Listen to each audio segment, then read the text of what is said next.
Welcome to True Crime Garage. Wherever you are, whatever you are doing, thanks for listening. I'm your host, Nick, and with me, as always, is a man that thinks the easiest job in America is an Amish electrician. He is the Captain. Hold on 1 second. I have to wire this candle. It's good to be seen, and it's good to see you. Thanks for listening, and thanks for telling a friend.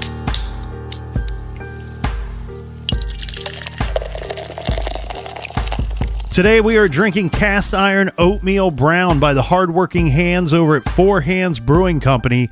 Garage Grade 3 3/4 bottle caps out of 5. This is one monster of a brown ale. There's lots of chocolate malt here. It pours dark mahogany and has a wonderful coffee aroma. And Cast Iron Oatmeal Brown was brought to us by, first up, we have Amy and Scott in Canton, Georgia. Amy says Scott does the best Captain impressions. Arr, arr, arr. I like your jib. Next up, we have Hillary in Barrington, Rhode Island. And next up, we have Elisa in Calgary, Alberta, Canada. Let's give a shout out to Michelle in Cottage Grove, Minnesota. Michelle says she loves that we don't always agree with each other, but she says she often does not agree with either of us. Well, I guess we'll agree to disagree. And we have Sophia sending love from the OC. And last but not least, we have Trevor and Zoe from Sydney, Australia. So thanks to everybody for filling up the fridge in this cold first week of January. If you want to buy us around for next week's show, go to truecrimegarage.com and click on the donate button. And a little announcement from parts unknown. There will be a party to celebrate the Browns' perfect season. So give it up for the Browns. I think Hugh Jackson is jumping in Lake Erie. 0-16, baby. Hey, nothing but up for next year. All right, that's depressing. Everybody gather around, grab a chair, grab a bunch of beers. Let's talk some true crime.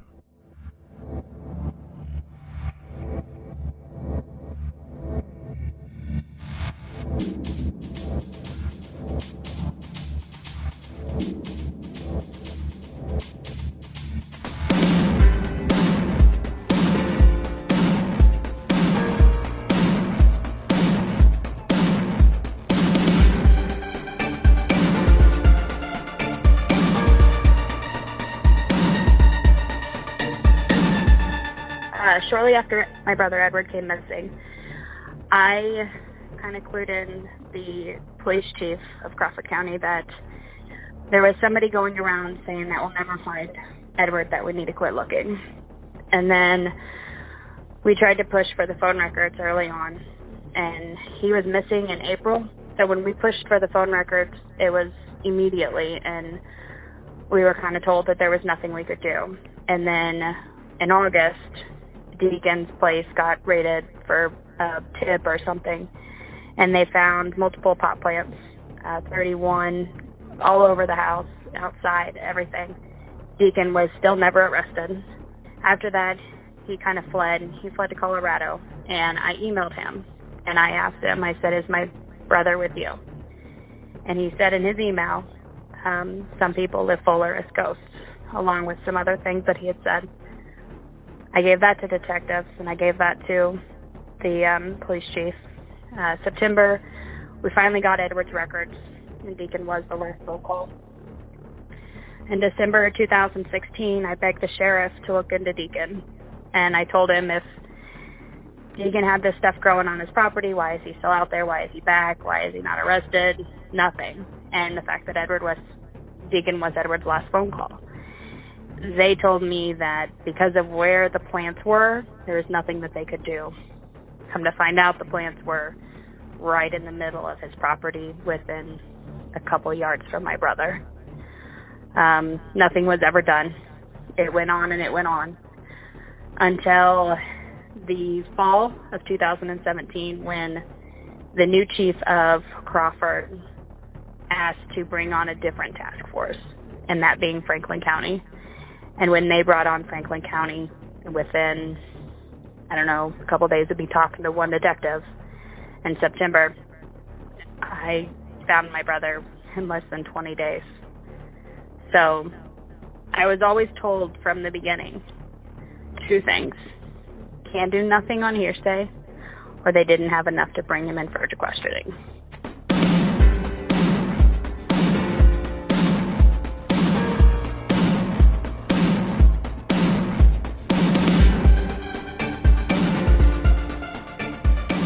28-year-old Edward Hillhouse was last seen leaving his sister's house in Bourbon, Missouri, back in April of 2016. Now, we had two local agencies investigating this missing persons case, the local police department and the Crawford County Sheriff's Office. Well, after a changing of the guard, after the chief and the sheriff retired, and we brought in some new leaders, maybe some better leaders, one might think, this investigation took a turn. And this was when a vice squad was brought in to launch a new investigation. We have this confidential informant that emerges, and I guess, well, we shouldn't say emerges because this person has really been there all along. This is a person that Edward's sister Kayla had told investigators early on to talk to this person, and you heard her just in that trailer there. Now, regarding the confidential informant and the information that this person may have provided to law enforcement, we can gather this according to the probable cause statement filed in the Crawford County Prosecutor's Office. The informant connected to the investigation told authorities that Deacon Jay Zelch admitted to killing Edward Hillhouse by shooting him in the head with a .22 caliber rifle back in April of 2016. The witness told authorities with the Multi-County Narcotics and Violent Crimes Unit, remember this is the vice squad that was brought in. Yeah. He told them that on the day after Edward Hillhouse went missing, so this would be April 27th, 2016, that he had went to the house and he had seen the body of Edward Hillhouse on the couch in the home of Deacon Zelch. Well, and the rumor then was that he shot Edward while he was sleeping on the couch. Yeah, and you know, when we first saw this information come out, my original thought was I was trying to figure this thing out, and it was this. You know, was this the type of situation where, you know, because with the mafia, when they have somebody that they want to kill, you will hear them oftentimes say that, well, the best way to do this is you take the person out to a nice dinner, and then you give them a couple drinks, couple glasses of wine, and then you get in the car with them, you put them in the passenger seat, you get a couple guys in the back seat, and you shoot them when they're least expecting it. Right. And I wondered here if this was in fact true. Was this that kind of situation where we have Deacon Zelch, who maybe have, leading up to the murder itself, if he was still acting as the friend of Edward Hillhouse? Because it didn't seem, from this rumor, it didn't seem to be like there was any altercation between the two of them. Right. You start questioning what the motive is. Yeah, that they broke out into some kind of fight. Is this something that Deacon had possibly planned for days and just kind of lured him in as with using their friendship to put down the guard of Edward Hillhouse? Now, this witness, he says that he saw the body of Edward there on April 27th. The following day, this witness returned to Deacon's home. Right. This time, there's no body. There's no body on the couch. First of all, if you're hanging out somewhere and there's a body on the couch, dead, you don't return the next day. That's another thing that I question here about this information. Do you think that there's a chance that at the time that he saw the body, that maybe this witness, and I kept saying he, I don't even know if it's a he. I think that's, but I think that's what's implied from what I've heard. Yeah. So do you think that this person may not have known at the time that he was in fact looking at a dead body? Yeah, it's possible. That he just came in and maybe didn't even enter the room that where the couch was positioned. Yeah. And just saw someone on the couch. Mm-hmm. Or was he threatened? You know, did Deacon tell him what happened and said, "Hey, look, if you tell anybody, I'll kill you." I mean, there was a lot of rumors in town that Deacon often bragged about killing people and has killed people. Mm-hmm. Also made threats to ex-wives or not ex-wives, but or baby mamas, right? He had a lot of kids with different people.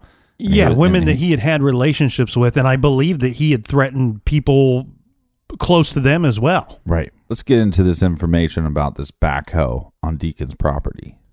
Yeah, so the following day, this witness returned after having seen the body on the couch. The following day he returns, and this time there's no body, there's no couch.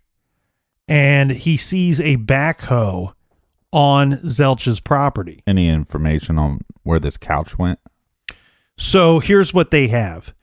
The witness tells them that at a later point, Deacon Zelch allegedly admitted to this witness that Deacon had used the equipment, used the backhoe to bury Edward Hillhouse along with the remains of the couch. Right. And other evidence in the crime. I don't know what other evidence refers to. Well, yeah, because you got to think that law enforcement is going to be looking for this gun, because we can assume that that's the murder weapon. Yeah, they're going to be looking for a .22 caliber rifle, like the witness had told them about. And we spoke earlier about that probable cause statement. Well, they're going to use this new information. The new task force that has taken over this investigation, as you heard Kayla say earlier, they're armed with this new information that they have, and very quickly they're going to get a search warrant to go back and search the property of Deacon Zelch. And this time they're not just there looking for marijuana plants with some volunteer cadaver dog. Right. They're going to go in there and they're going to search this place from top to bottom, and they have this information about this backhoe. So they're going to have to do some digging as well. Mm-hmm. Well, on Wednesday, September 20th, 2017, they went to the residence of Deacon Zelch, the property that is located on Highway J, letter J, outside of Bourbon. This was, now, here's the thing. When you look at this search warrant, Captain, we see that this is now being called a homicide investigation. Right. Good, good for law enforcement. Yes. And so now investigators searched the home, and after an extensive search of the property, they dug up and located an unidentified body. They also located a couch. Later, the deceased was positively identified as that of Edward J. Hillhouse, who was 28 years of age when he went missing. A medical examiner ruled that Hillhouse was killed by a single gunshot wound to the head by a small caliber weapon. Yeah. So what do we learn from this? That the informant is telling the truth. Yeah. At least most of it is truth. Yeah, we have evidence backing up this witness's statement. Now, during the investigation and upon the discovery of Edward Hillhouse's body, the person of interest in the death of Hillhouse, well, this is obviously Deacon Zelch. And who is he? He's 40 years of age, from Bourbon, Missouri. Well, police issued a warrant for his arrest, and in their pursuit of Deacon, they announced that he is to be considered armed and very dangerous, and he should not be approached by anybody in the public. Well, and if you talk about Deacon's land for a little bit, like what they were searching, I mean, this is a bunch of shacks, right? The way I kind of visualize this is if you've seen True Detective Season 1, where they find Nietzsche Man or whatever they call him.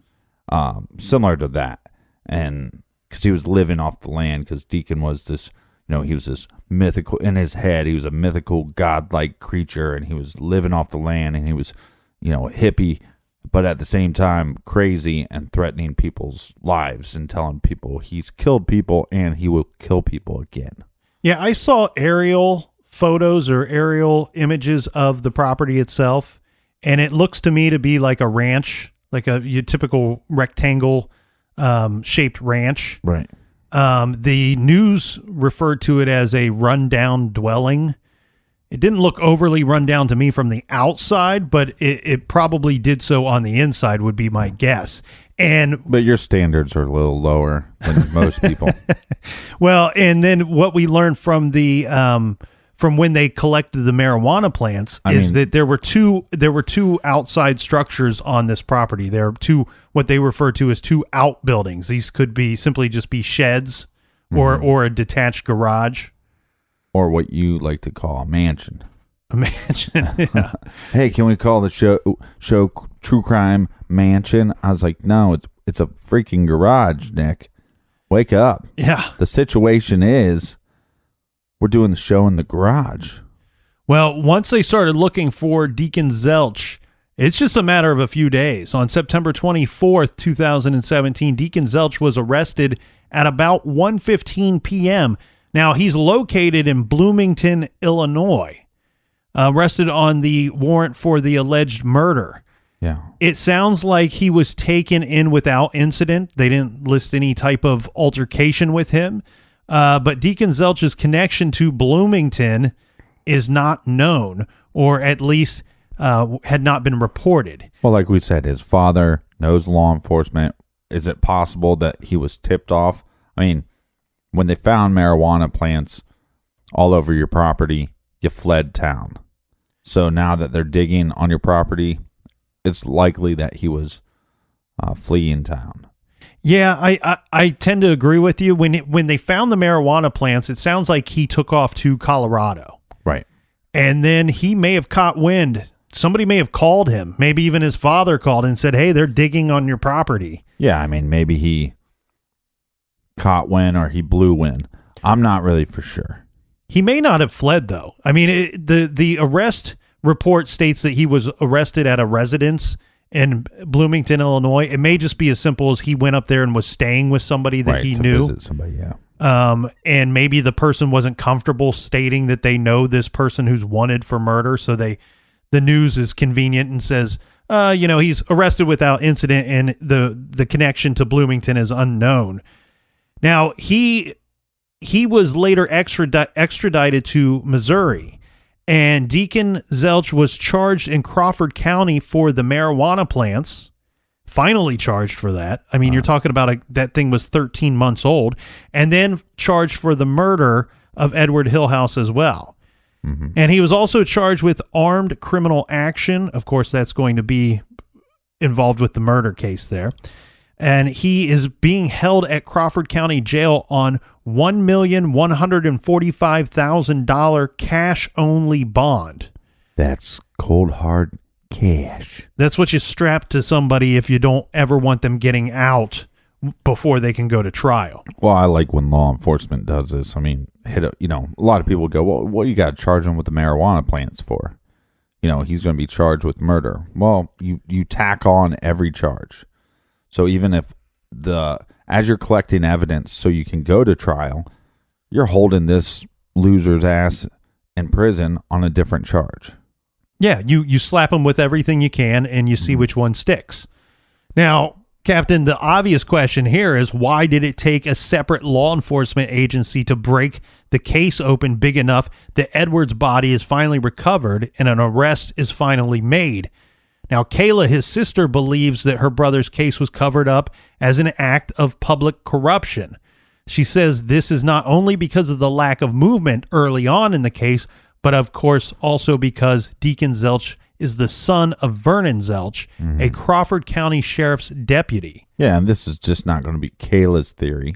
This is actually going to be the detective that became the chief. He actually believes that, and in the rumors that he heard, was how Deacon's father was snooping around and looking into evidence. And there was a bunch of rumors in town that his father was, his main thing was trying to find that gun. Well, if Kayla is right, this means that for for about a year and a half, the Crawford County, they were keeping this a secret. Yeah. And okay, so let's talk about Vernon Zelch here for a little bit.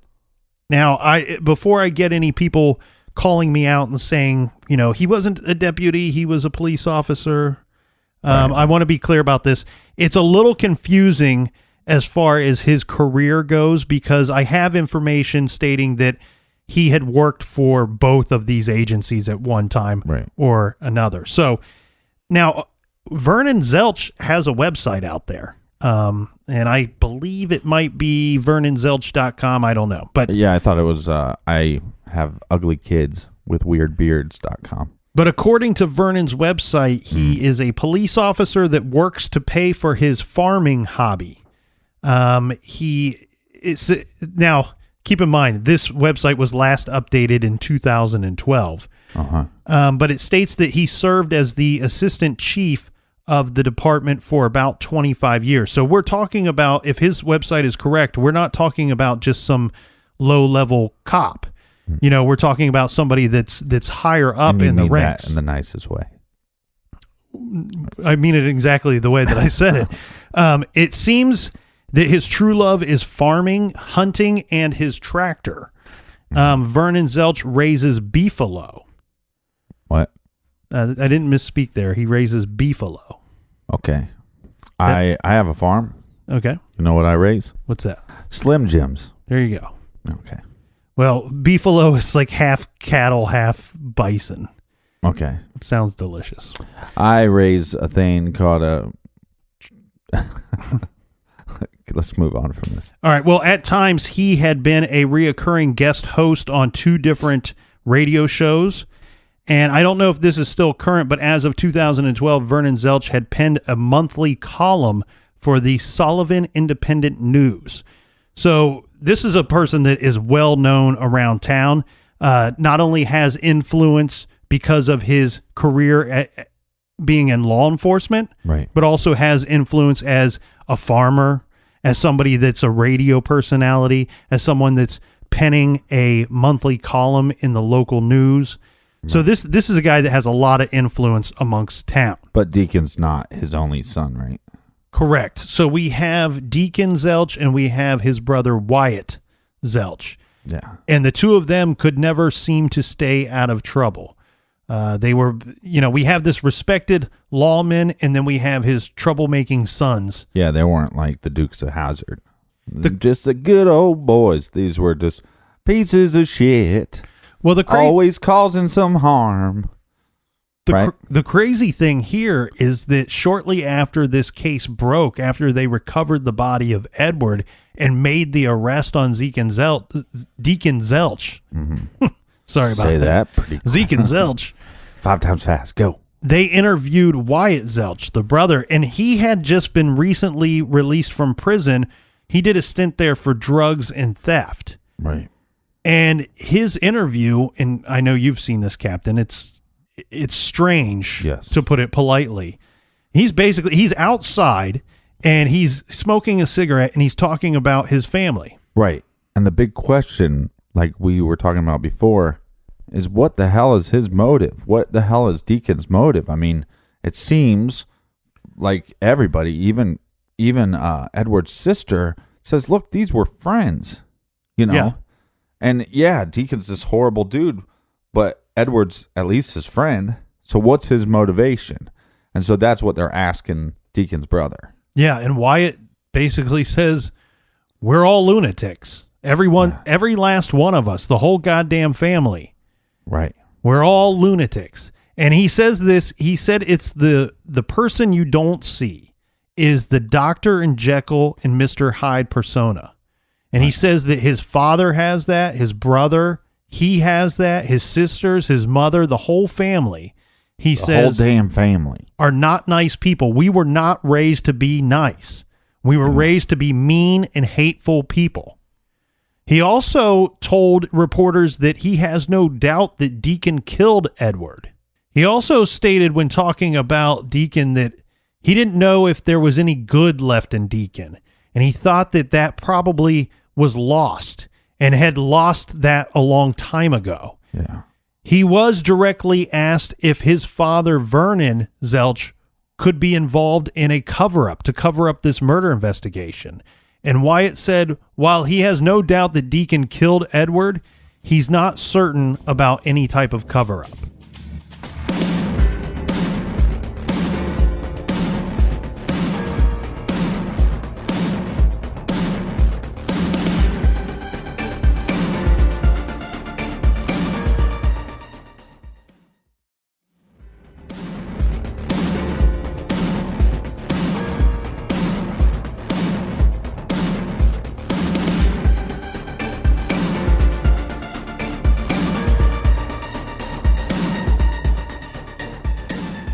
All right, we're back. Cheers, me mateys. Cheers to you, Captain, from the other side of the garage.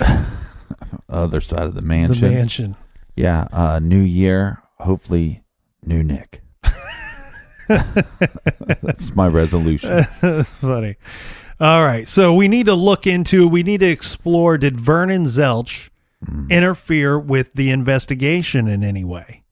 And for this, I think we should introduce somebody by the name of Amanda Zelch. Who is she? She is Deacon Zelch's ex-wife.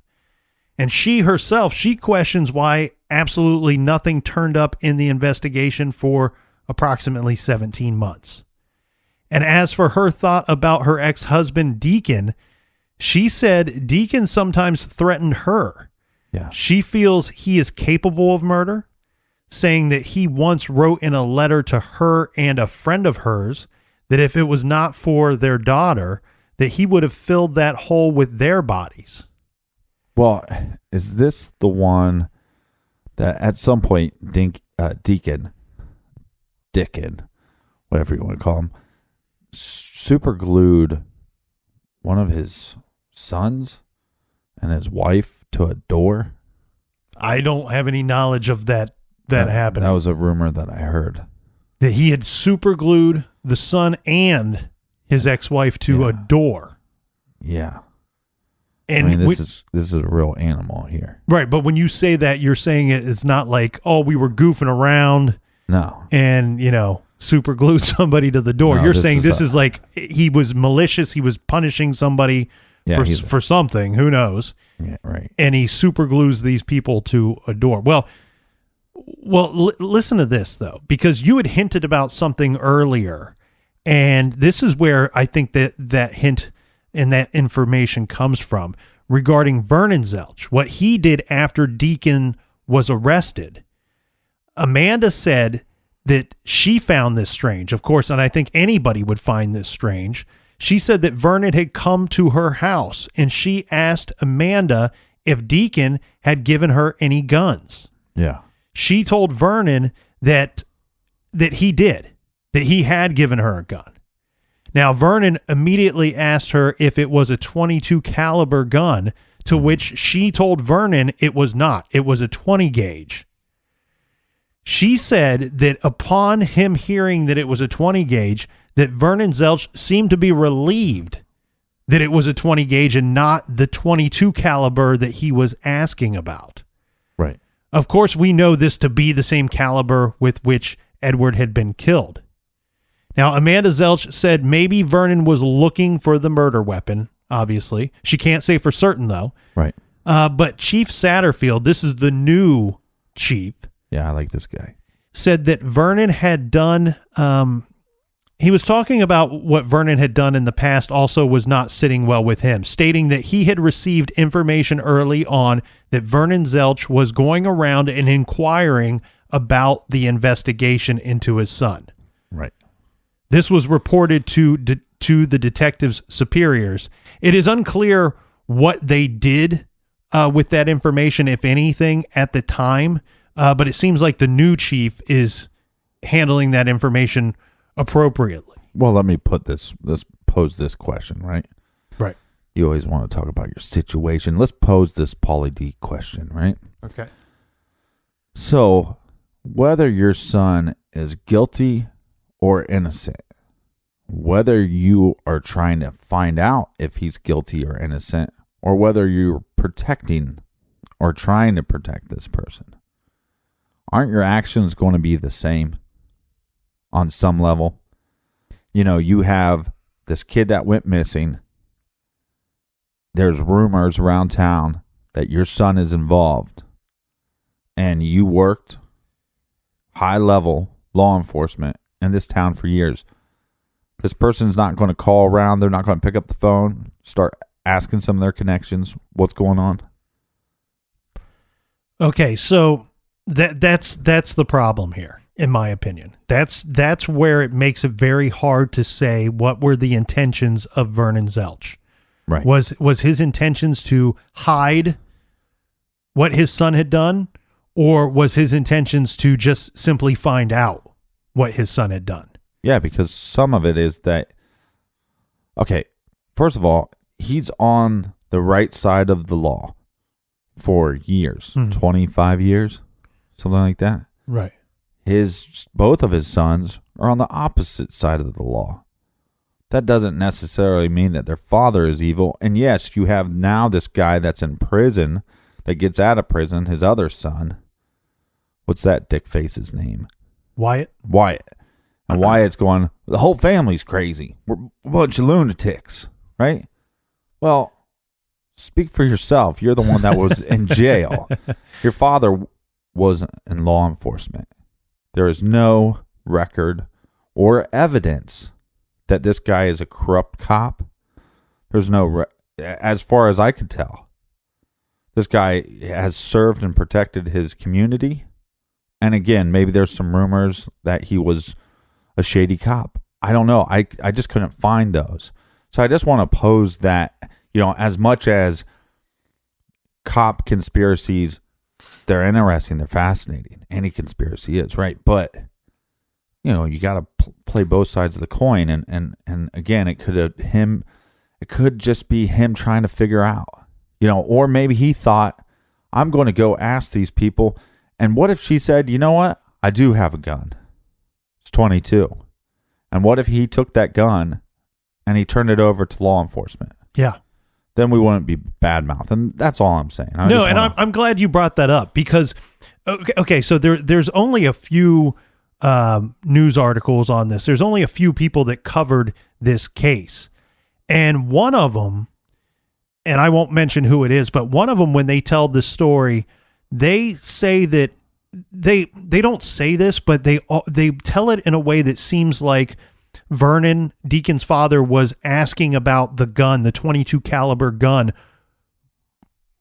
before they even found Edward Hillhouse. Right. And when I saw that and that report, I was like, oh my God, they need to get internal affairs in there right away and investigate this guy because he's up to no good. He's trying to cover up a murder committed by his son. And then when I looked at other accounts of this story, and these are the ones that I believe, both of these ones say that after Deacon was arrested is when he went to his ex daughter-in-law's house. Right. And inquired about the gun, which would make more sense because when you think about that, maybe is it not the perfect thing to do? Right. It's not. He probably should have been escorted by somebody or told officers where to go and what to ask. That would have been a little more kosher, in my opinion. Yeah, but hear me out. It doesn't matter if it's before or after, because if it's before. Yes, it does. Hold on. Let me explain to you why. Okay. If it's before, is it possible when he's calling his connections and saying, okay, so we have this guy that we think is murdered, is it possible that he found information through the cops or through his son or through rumors around town or this informant that nobody is taken serious, right? Mm-hmm. There's rumors around town and somebody goes, hey, look, there's this rumor that your son killed this boy. He was laying on your boy's couch the next day. There's a backhoe, and it's probably a 22.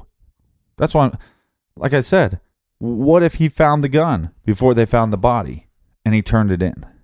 And we don't know that because the gun was never found. I think gun was pieced out by Deacon. I agree with what you're saying, and we will never know the answer to that because that's not what happened. Right. The thing here is, was he inquiring about this before Edward's body was found? Then there's a potential. There's a potential that yes. He had information that everyone else didn't have. That he had insider information about the crime, and he may have received that information from the murderer himself. Right. That's a possibility. Now, hearing that it's after the fact, that it was after Deacon was arrested, after the body was found, then I have to go, you know what? He's not working with any information here that the rest of us didn't already know. And at some point, he may have just said, you know what? There's a person, who knows? He could have been driving home from work one day and said, you know what? Something might have clicked in his mind and said, you know what? There's somebody we should talk to in this investigation. Now, again, it would have been a little more on the up and up had he got somebody else involved, in my opinion. Right. But like you said, had that gun been found, we don't know what he would have done with it. Now, Vernon Zelch has denied interfering with this investigation in any way possible. Right. And again, like I said, we don't have evidence of him being a flaming pile of dog shit like his sons, right? We don't have evidence of that. Just because his one nutcase son said, hey, we're all crazy, and it's Jekyll and Hyde, and my dad has it too. Well, maybe the Jekyll and Hyde that he's talking about is when... Jekyll and Hyde. What did I say? Jackal. Great band. I like that band. The point is is that maybe this Jekyll and Hyde, right? Yeah. Side of his father that he's talking about is every time that his sons get in trouble, he gives them a little tough love. He's in their face. He's being aggressive or whatever. Mm-hmm.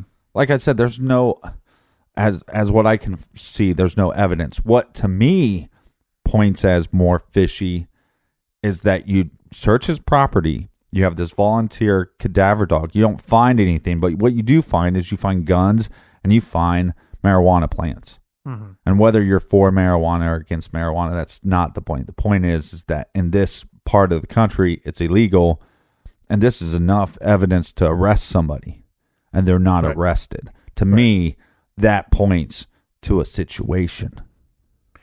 Well, and the other thing I don't like here is that we don't have any, what I believe to be a real response from the local law enforcement.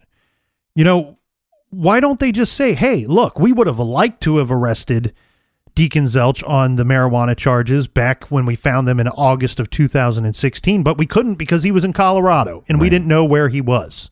You know, something as simple as that, rather than just nothing, no information. But this is a very tough case for us because, one, we like to have multiple sources. You know what I mean? And in this case, you know, this was a listener request, basically. Yeah, we had a few listeners that had suggested this case to us. Yeah, and when somebody titles the case, "We're All Lunatics," your ears go, "What? What is this all about?" Right? When you start diving into it, you go, "Well, man, there's just not a lot of information here," and that's sad.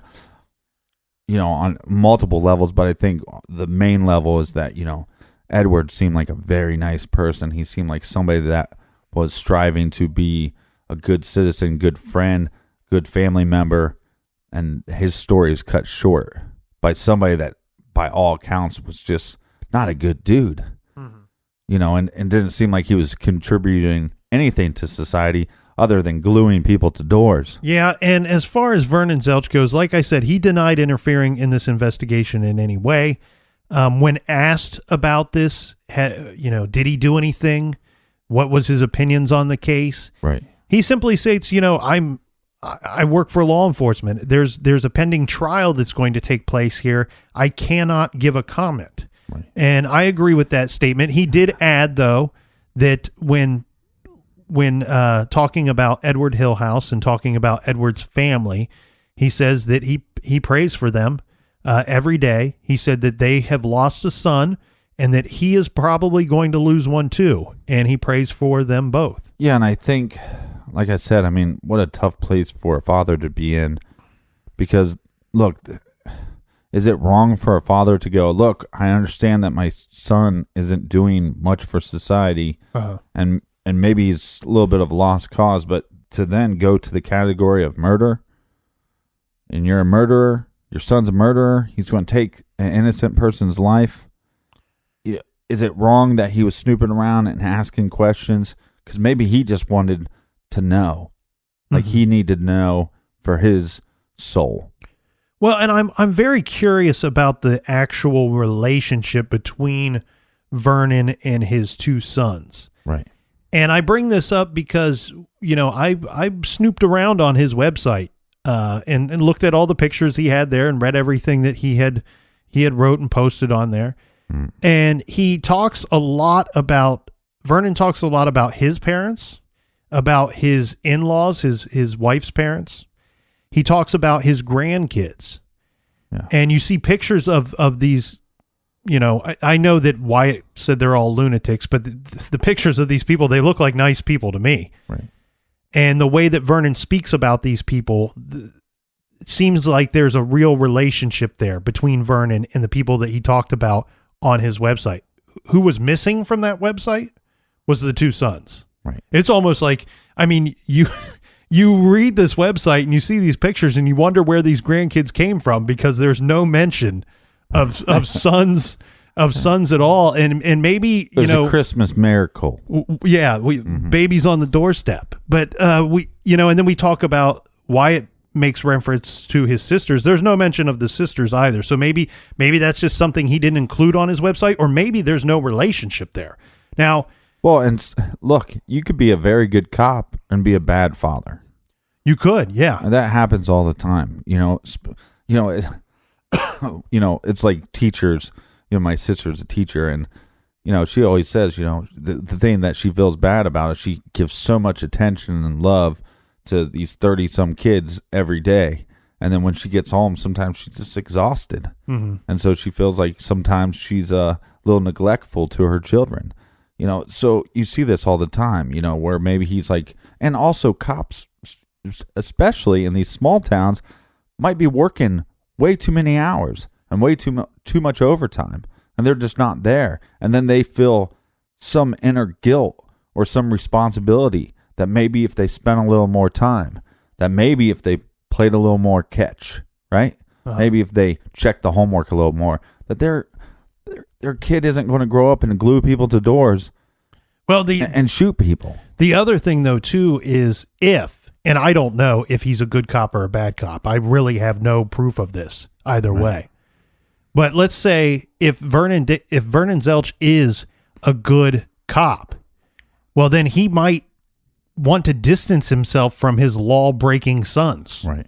This could be very embarrassing on several levels. It's heartbreaking as a father, but as a police officer, it's embarrassing. Yeah. And, okay, so here's one thing that I do want to mention, and I heard this put better years ago than what I'll probably put it now, but I know a police officer, very good cop who's had a great career in law enforcement. Mm-hmm. And he has a son that has broken the law several times and has been rather embarrassing, let's say, to his father.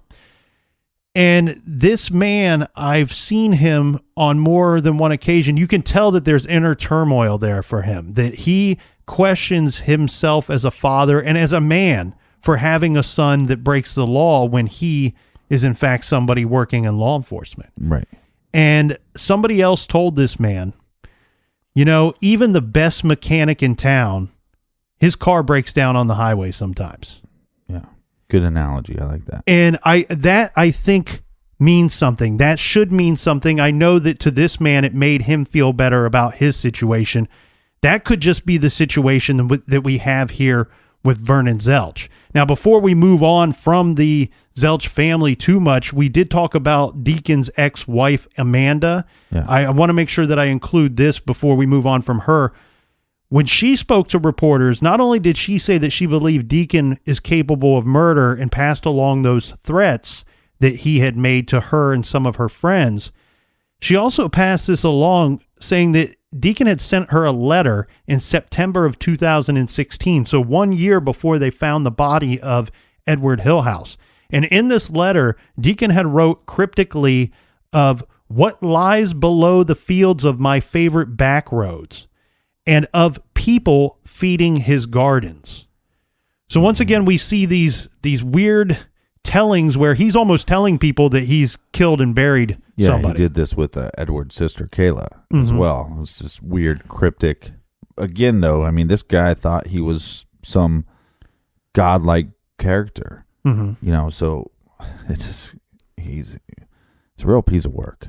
Now, when I did get the chance to speak with Kayla, and we were talking about the Vernon's relationship with his sons, Kayla had an opinion on this, and her opinion was that Deacon was the quote-unquote favorite son, that Vernon had protected him, that he was kind of always a bad guy. He was always kind of involved in wrong things, and it is of her belief that Vernon has kept Deacon out of trouble. And when I asked her regarding, well, what about Wyatt? He's known to have gone to prison for drugs and for theft. Right. And she said that the relationship was not the same with Vernon and Wyatt, that if Wyatt got in trouble, Wyatt had to take the punishment for whatever he did. Now, we said Kayla had done everything in her power to help find her brother, to help the investigation, as she has publicly stated that, in her opinion, the facts are this, is as simple as this. A deputy's son killed her brother, and she feels like it was a cover-up. She told reporters she wants anyone who may have withheld justice to be held accountable, and she is grateful to the Franklin County for that squad, for that unit, for getting involved and finally potentially solving this case. Now, some officers, including the former Bourbon police chief, argued that they did make some attempts to find her brother, that they did make attempts to find Edward, giving the example of the cadaver dogs that were used to search the property. The thing here, though, Captain, is it's very unclear to what may have motivated this murder. To me, it looks like we have a guy that's extremely guilty. Deacon Zilch, we have a witness putting the body in his residence, and then it's later located on his property. I see no question of guilt here in my mind. The question I have is, what the heck is the motive?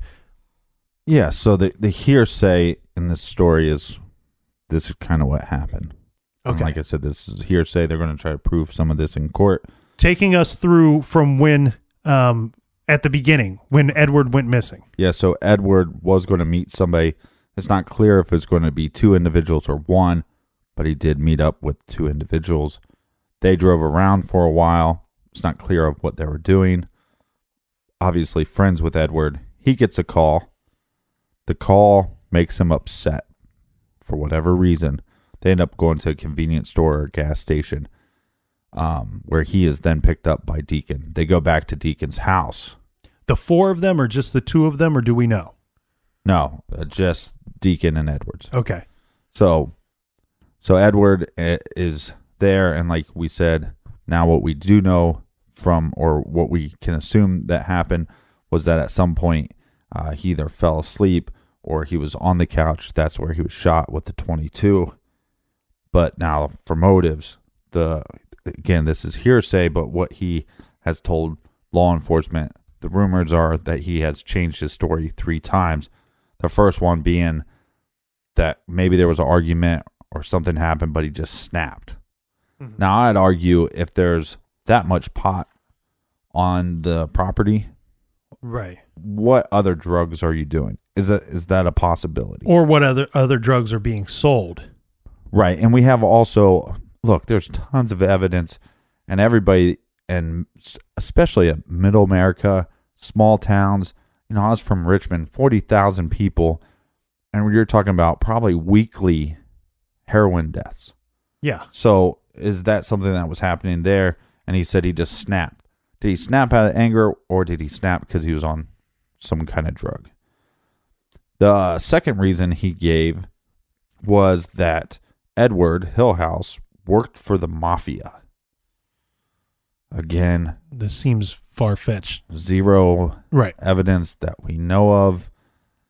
Makes no sense. Was Deacon trying to come up with some kind of excuse? Who knows? And then the third was that for whatever reason, Edward was going to hurt Deacon's brother, Wyatt, who was going to be getting out of prison for those drug charges soon.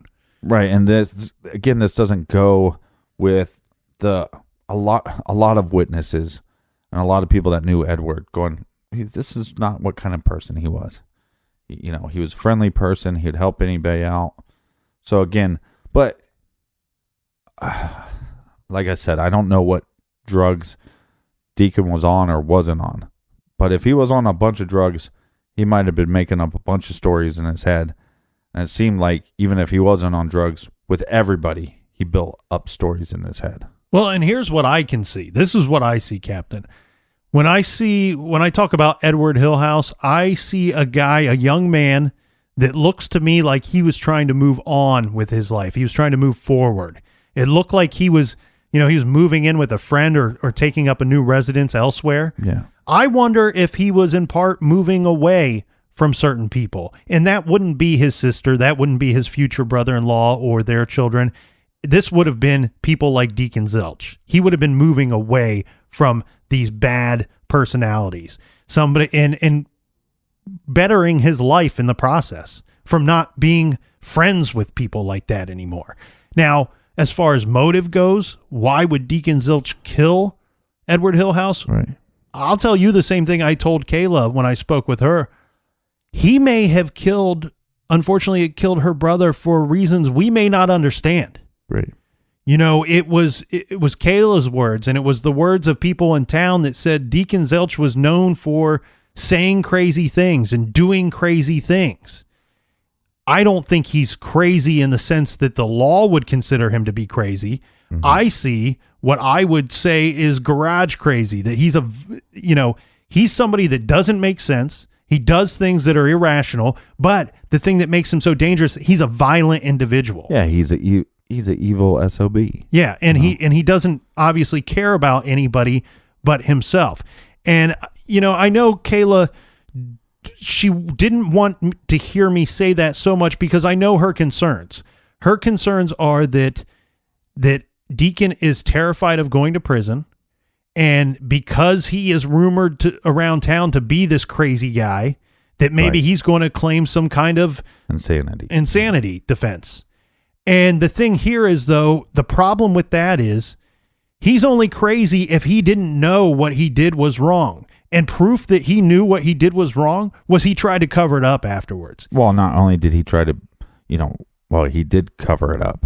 Yeah. I mean, he buried Edward, and then he buried the couch too. Yeah. So, I think trying to prove that he's insane in court is going to be impossible. And if anybody buys that, well, they're just as evil and shitty as he is. Well, and what's crazy about this, Captain, is this will actually be, this is going to trial, and it's going to trial very soon. It's going to trial this Wednesday. Well, it's today. Yeah. It's well. And is that weird? We just randomly decided to cover this case, and he's going to trial today. Well, and yeah, he's going to trial later today. And the thing is, here's what I think is going to happen in this case. I think that eventually Deacon is probably going to plead guilty to this. I mean, the evidence has got to be overwhelming in his guilt. I don't know if it will happen today. He'll probably push for a continuance to try to maybe form some kind of case, build some kind of case. Yeah. I don't think there's any defense out there for this guy. He's probably going to try to plead guilty to this thing to get a shorter sentence is what I think is going to take place. Right. But the thing here is that it's because of Kayla, it's because of the new detectives, because of the new sheriff, because of the new police chief and Kayla's family, the Hillhouse family. That's why this case got solved. Yeah. And if it had not been for the efforts of Edward's family, I wonder if this would have ever been solved. And then think about how dangerous a person like Deacon Zelch is to be out running around. It doesn't seem so bad when we mention Bourbon, Missouri, a place that most of us have never heard of. Right. But think about a person as dangerous as Deacon Zelch living in your neighborhood. Yeah. Well, like I told her, I mean, I talked to her first, and then you end up talking to her, and what I told her, I said, the key thing that I'd like to reiterate, if you didn't get it, is that you have a sibling that went missing, and how many missing person cases have we covered? And because of his sister not stopping, that she was able to get answers. Mm-hmm. And we're talking about years later, and one of the cops told her after a time passed, well, cold cases normally don't get solved. And It was because of her effort. And you know what? If you have a missing person in your family and you have been trying and you've been knocking on doors and you've been gathering evidence, this is proof that just you need to keep going because you might be able to solve this case.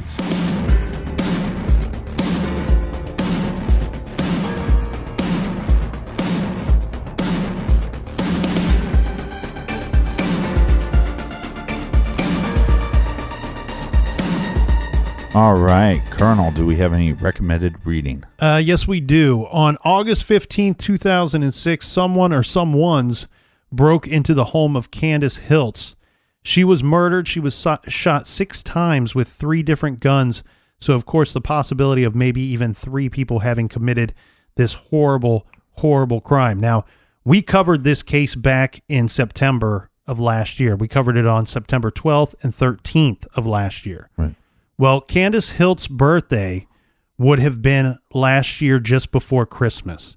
And around that time, I was able to speak with Candace's sister-in-law. This is Heather Hiltz. She was able to answer some of the questions that we posed during our coverage of this now cold case. Some of you may remember there is a retired Lieutenant Robert Dodd of the local sheriff's department that was not only involved in the murder investigation, but has also been suspected by some as maybe having been involved in Candace's murder.